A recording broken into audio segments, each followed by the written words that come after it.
தூயலூர் அன்னை திருத்தலத்தினுடைய 147வது ஆண்டு பெருவிழாவானது தொடங்கப்பட இருக்கிறது.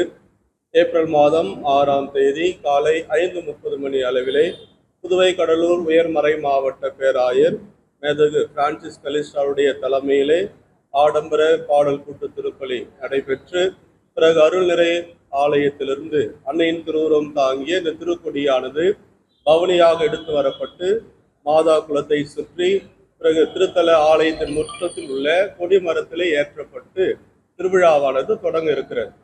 ஏப்ரல் 13ஆம் தேதி வரை நவநாட்கள் நடைபெறும். ஒவ்வொரு நாளும் காலை மாலை திருப்பலியிலும் தேர் பவனியும் நடைபெறும். ஏப்ரல் 14ஆம் தேதி ஆண்டு பெருவிழா நடைபெற இருக்கிறது. அன்று காலை 7:30 மணி அளவிலே கும்பகோணம் மறை மாவட்ட ஆயர் மேதகு ஜீவானந்தம் அவருடைய தலைமையிலே ஆடம்பர திருவிழா பாடல் கூட்டு திருப்பலியும்